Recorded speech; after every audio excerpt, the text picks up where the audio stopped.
মাঝে মধ্যেই একটা প্রশ্ন এসে থাকে। দেখো আমি দুটি বাক্য লিখে রেখেছি এখানে। I use to play football, I am use to walk up early.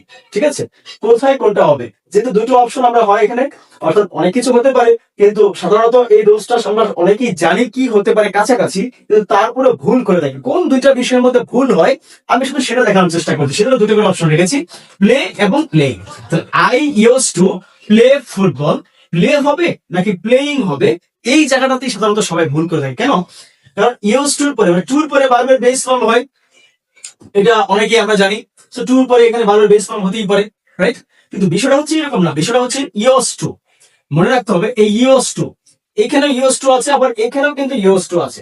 So দুই জায়গায় কি একই হবে, অর্থাৎ দুই জায়গায় কি ভার্বের বেস ফর্ম হবে নাকি দুটোই আইএনজি হবে?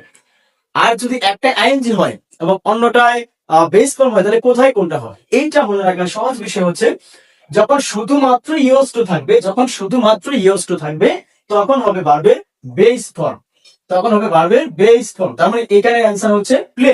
I use to play football, I use to play football. আমি আগে ফুটবল খেলতাম, এর অর্থ হচ্ছে আমি আগে ফুটবল খেলতাম, আমি একসময় খেলতাম।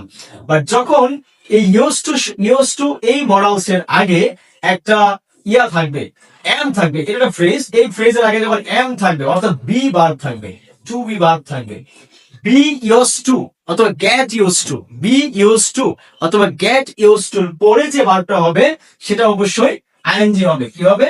আইএনজি হবে। সুতরাং এখানে অ্যান্সার হবে ওয়াকিং আপ। তাহলে মনে রাখতে হবে, যখন শুধুমাত্র ইউজ টু হবে তারপরের ভার্বটা বেস ফর্ম হবে, যখন বি ইউজ টু বা গেট ইউজ টু হবে তারপরের ভার্বের সাথে আইএনজি হবে। ঠিক আছে?